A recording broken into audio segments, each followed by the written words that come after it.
네, 이번 시간은 허반석의 작전 리포트 시간입니다. 증권가 리포트 자세하게 분석해보는 시간이고요. 서경의 산업부장 허반석 전문위원과 함께합니다. 안녕하세요. 네, 안녕하세요. 네, 반갑습니다. 이번 주 저희가 미국의 인프라 법안에 대해서 좀 짚어보기로 했는데 오늘 관련된 종목은 무엇일지 정말 궁금합니다. 어제 조금 전에 마감된 뉴욕 시장에서도 인프라 법안 관련주들이 시장에서 강세 보였거든요. 연이어서 좀 랠리를 보이고 있으니까 이제 우리 종목들도 수혜를 받을 때가 된 것 같습니다. 종목 확인하시죠. 네, 오늘의 종목 두산 밥켓이었습니다. 없어서 못 판다라고 되어 있는데 대체 뭘 없어서 못 팔까요? 지금부터 이야기 들어볼까요? 네, 이번 주는 미 인프라 투자 법안과 관련해서 관련된 기업들 그리고 산업들 좀 살펴보고 있습니다. 오늘은 그중에서 기계, 건설 장비 업종에 속하고 있는 두산 밥켓에 대해서 말씀을 드리려고 합니다. 9월 9일, 10월 29일, 11월 8일 대신증권에서 발간된 리포트를 중심으로 말씀을 드리려고 하고요. 오늘 아침에도 대신증권에서는 두산바켓에 대한 보고서를 발간을 한 모습입니다. 두산바켓 같은 경우에는 건설기계 그리고 농업, 조경용, 소형 장비들을 조금 만드는 그런 회사죠. 그래서 결국 이러한 장비들이 어디서 많이 팔리느냐를 보면 미국에서 대부분 생산을 하고 그리고 미국에서 대부분 판매도 하고 있는 모습입니다. 주요 시설을 북미와 유럽에 두고 있고 전 세계의 주요 전략적 위치에서 생산, 연구, 개발을 하고 있는 알고 보면 글로벌 네트워크를 보유하고 있는 해외 법인 지주 회사가 두산 마켓에 어울리는 표현이다라고 말씀을 좀 드릴 수 있을 것 같습니다. 주요 사업 부문으로 본다면 소형 장비와 이동식 발전기 이렇게 좀 볼 수 있는데요. 소형 장비로는 로더, 미니 굴착기, 다목적 차량 이렇게 볼 수 있는데요. 대부분 좀 보셨을 겁니다. 주변에서 인도 보도블록 공사를 하고 있거나 그리고 빌라와 같은 좁은 공간에서 공사를 진행할 때에 저 굴삭기는 우리가 흔히 이렇게 잘못된 표현으로 쓰죠. 포크레인이라고 얘기를 하는데 저 굴삭기는 참 귀엽다라는 표현들을 쓰셨을 텐데 그러한 미니 굴삭기, 미니 굴착기 등을 전문적으로 제조하는 기업이다라고 보시면 좋을 것 같고요. 한 가지는 소형 장비, 또 한 가지는 이동식 발전기입니다. 공기 압축기, 드릴 모듈, 발전기, 조명 장비 등을 제조하고 있고요. 그리고 두산으로부터 인수를 했습니다. 산업용 차량 부문인데요. 디젤, LPG, 전동 여러 가지 동력원으로 작동이 되는 지게차 그리고 소형 물류 장비 등이 산업용 차량에 조금 포함이 됩니다. 3분기 매출, 상반기 기준으로 매출 비중을 본다면 소형 장비가 94.7%, 95% 육박을 하고 있고요. 이동식 발전기가 5.3%, 그리고 3분기부터는 산업용 차량에 대한 매출도 인식이 되고 있습니다. 상반기 기준으로 공장 가동률을 좀 보면요. 소형 장비 쪽으로는 공장 가동률이 70.9%에 달하고 있고요. 그리고 이동식 발전기로도 23%의 상반기 기준 공장 가동률을 좀 보이고 있습니다. 이 왜 인프라 법안과 두산 마켓이냐라고 물으신다면 먼저는 그간 어제도 말씀을 드렸죠. 2000년대 초중반 미국 고속도로 교량의 붕괴 사건이 있었는데 원인은 노후화였다. 그래서 인프라 법안에 있어서는 미 전역에서 그리고 민주공화당 트럼프 바이든 할 것 없이 모두 다 동의가 되었던 물적 인프라, 전통 인프라, 도로, 교통, 철도, 대중교통, 공항 관련된 부분에 있어서의 인프라 투자 결국엔 진행될 부분이었는데 여지껏 진행이 되지 않았던 부분이다. 그래서 미국에서 가장 직접적 수혜가 있는 부분들이 이러한 건설 장비 쪽이고 어제 시장에서도 캐터필러 같은 경우에 4% 이상대의 강한 상승이 좀 나왔던 것이기 때문에 미 인프라 투자에서는 중장비 판매에 중장기 수혜가 전망된다라는 의미에서 두산 밥켓을 선정을 해보았습니다. 네, 지금 두산 바켓에 대해서 좀 알아보고 돌아왔습니다. 두산 바켓이 대체 뭘 영위하고 있는지, 뭘 없어서 못 파는지 지켜봤고요. 구체적으로 미국 인프라 법안의 수혜 종목으로 지금 두산 바켓을 선정을 해주신 거잖아요. 뭐 때문에 그런 건지 좀 궁금한데 어디에 있을까요, 이유가?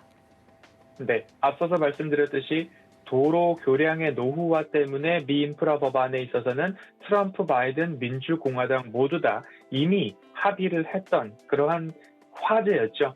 그래서 이 두산 바켓 같은 경우에는 미국에서의 매출 비중이 가장 높습니다. 그래서 앞서서 조금 기억하기 쉽게 하나의 라임, 리듬을 좀 만들어 봤는데요. 중장비 섹터에서 중장기 수혜가 전망되는 기업이 두산 바켓이다라고 기억을 해보시면 좋을 것 같고요. 전 세계 18개 이상의 글로벌 종속법인을 가지고 있는데요. 미국, 캐나다, 독일, 프랑스, 러시아, 영국, 체코, 아일랜드, 싱가포르, 칠레, 중국, 일본, 멕시코 등 이곳에서 모두 다 종속법인을 갖고 있기 때문에 글로벌 외국 기업 지배 지주 회사다라고 부를 수 있다라고 말씀을 드렸고요. 매출 비중을 조금 보시면 그 이야기에 대해서 조금 더 고개가 끄덕여지실 것 같습니다. 매출 비중 상반기 기준으로 북미 지역이 72.9%, 73%가 넘어가고 있고요. 유럽, 중동, 아프리카에서 19.5%, 아시아, 라틴 아메리카, 오세아니아 지역을 합쳐서 약 7.5% 수준의 매출 비중을 보이고 있습니다. 결국 전체 매출액 중에서 미국 시장이 차지하는 매출 비중이 70%를 초과하고 있습니다. 매출 비중이 북미가 72.9%, 미국에서만 70%를 초과하고 있는 모습이고요. 그리고 인프라 투자 관련해서 말씀을 드리면 이 인프라 투자 약 8년간 미 전역에서 도로, 교량, 철도, 대중교통, 공항, 광대역 통신망이죠. 그리고 전력망까지도 개보수를 진행할 예정입니다. 통상 건설공사에서 이 두산 바켓에서 주로 만드는 이러한 미니 굴삭기 같은 소형 장비들이 동반되어서 사용이 됩니다. 너무 큰 장비로는 디테일한 부분들 마감을 또 할 수 없고 건물과 건물 사이나 교량 그리고 큰 장비들이 진입할 수 없는 구간에서는 이러한 소형 건설 장비들이 동반되어서 사용하는 건설 현장 모두 다 해당이 된다라고 이해를 해보신다면 이러한 인프라 투자 앞으로 8년여간 진행이 될 것이기 때문에 중장비 섹터에서 중장기 수혜가 오는 기업은 두산 바켓이다라고 다시 한번 또 강조를 드릴 수밖에 없을 것 같습니다. 그리고 또 한 가지는 미국의 주택 시장에 대한 부분입니다. 미국 주택 시장 호황이 지속되고 있는데요. 미 민간 주택 착공 1월부터 7월 달까지 약 1,109만 호, 만호입니다. 1,109만 호. 그러면 전년 대비 28% 증가한 그러한 수치고요. 그리고 주택 허가 건수는 1,200만 호로 전년 대비 30% 증가한 모습입니다. 주택 가격이 전년 대비 18.6% 올랐기 때문에 바이든 정부에서도 주택 공급 그리고 주택 증축 예산 투입을 해서 주택 가격 안정화를 또 꾀해야 되겠다라는 정책적인 뒷받침까지 이어지고 있습니다. 바이든 정부 3천억 달러 예산을 투입을 해서 200만 호 증축을 또 발표를 했기 때문에 결국 미국의 수요 회복은 미국에서 매출 비중이 높은 기업들의 수혜가 먼저 일어난다. 그리고 미국에서 상장되어 있는 캐터필러 같은 경우에도 어제 그리고 그 전부터 주가의 상승은 여전히 이어지고 있고요. 그리고 두산 바켓 같은 경우에도 연기금에 저가 매수가 또 들어오는 그런 모습들이기 때문에 미주 수요의 회복과 호황 사이클 진입에 따라서 앞으로 제품 점유율 모두 다 확대되고 다변화될 수혜가 두산 바켓에서 있을 것이다 라는 말씀 드려보도록 하겠습니다. 네, 두산 바켓 주택 착공과 관련해서 짚어주신 종목이었습니다. 앞으로 미국에서는 이 주택 쪽에서 인프라 투자를 확대할 방안이라고 하니까 두산 바켓이 얻을 수혜까지 좀 예상을 해주신 것 같고요. 그렇다면 앞으로의 실적까지 좀 체크해 주시죠. 네. 오늘 제목을 없어서 못 판다라는 말씀을 드렸는데요. 실적으로도 한번 확인을 해보도록 하겠습니다.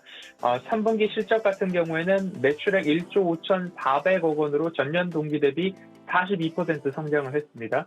영업이익은 1,290억 원을 넘으면서 전년 동기 대비 17%를 상회를 했습니다. 두산으로부터 산업 차량과 관련된 부문을 인수를 했기 때문에 이 부분도 3분기 연결 실적으로 반영이 되었습니다. 그래서 이 산업 차량 부분을 제외를 했을 경우에 기존의 두산마켓에서 진행을 하고 있고 매출 비중이 70%를 넘어가고 있는 이 소형 장비 부분을 조금 더 면밀하게 들여다본다면 이 두산으로부터 인수한 산업 차량 부문의 실적을 제외를 했을 경우에도 매출액은 1조 2,800억 원을 넘어가면서 전년 동기 대비 18% 이상의 성장, 영업이익도 1,250억 원을 넘어가면서 13%의 성장을 보여준 모습입니다. 그렇기 때문에 분기별 그리고 연도별 올해 내년 후년도까지도 두 자릿수 매출액, 영업이익, 당기순이익이 성장이 보여지는 그런 기업 중에 하나가 두산마켓이다라고 실적인 측면에서도 조금 보여주는 모습이고요. 매출액이 어디서 증가를 하고 있나 그 추이를 또 살펴보면요. 미주 지역에서 전년 동기 대비 19% 증가를 하고 있고요. EMEA 하면 유럽, 중동, 아프리카가 될 텐데 여기서도 32%의 전년 대비 매출액 증가가 집계가 되고 있습니다. 그리고 ALAO라고 하면 아시아, 라틴 아메리카, 오세아니아가 될 텐데 여기서도 44%의 매출액 증가가 집계가 되고 있습니다. 그렇듯이 미주는 워낙 매출액 비중이 72%를 넘어가고 있는 지역이기 때문에 매출액 증가가 그럼에도 20%에 가까운 수준이고요. 그 외에 EMEA, ALAO 모든 지역에서 32%, 45%대의 성장률을 보여주고 있다라는 부분들은 결국 경기 회복에 따른 수요 증가가 나타나고 있어서 없어서 못 판다는 소리가 나올 정도로 전년 동기 대비 매출액 증가 추이, 판매액 증가 추이가 나타나고 있다라고 이해를 해보시면 좋을 것 같습니다. 21년도 실적을 잠시 살펴보면요. 매출액은 5조 4,690억 원을 넘으면서 전년 대비 27% 이상의 성장률이 전망이 되고 있고요. 그리고 영업이익 같은 경우에도 5,640억 원을 넘어서면서 전년 대비 43%의 성장을 좀 보여주고 있습니다. 올해, 내년, 후년도까지 두 자릿수 매출액, 영업이익, 당기순이익의 증가세가 전망되고 있는데 결국엔 이것이 추정치임에도 불구하지만 이 추정치가 사실화되고 또 다르게 본다면 이 추정치가 경기 회복과 수요 회복에 따라서 상향 조정되는 일들도 매우 높다라는 전망이 가능한 기업이 두산마켓이라고 또 설명을 드릴 수 있을 것 같습니다. 두산마켓의 차트를 잠시 열어놓았습니다. 그러면 이러한 바닥 권역이 있고요. 단기적으로는 이러한 상승 권역도 좀 나올 수 있습니다.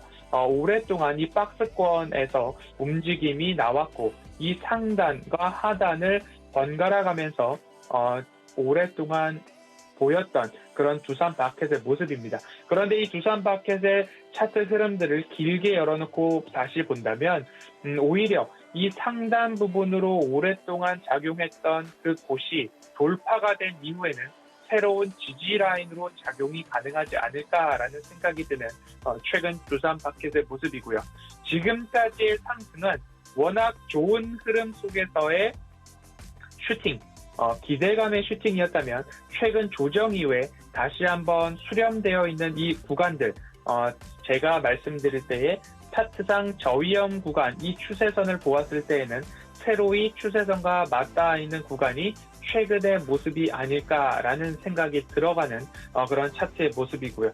또 한 가지로 말씀을 드린다면 매출액과 영업이익의 증가에 대한 말씀도 좀 드리고 있습니다. 올해 그리고 내년도, 후년도까지도 두 자릿수의 매출액, 영업이익, 당기순이익의 증가세가 확인되고 있는 기업이기 때문에 없어서 못 판다라는 이야기들 좀 살펴보시고요. 지금까지의 상승이 기대감이었다면 다시 한번 추세 저점에서 이제 반등점에서는 실적과 실체, 그리고 인프라 투자 법안의 장기 수혜, 다시 한번 말씀을 드린다면 중장비 섹터에 있어서는 중장기 수혜가 예상되는 두산 바켓을 살펴보자라는 말씀 드리면서 오늘 허반석의 작전 리포트 여기까지 살펴보도록 하겠습니다.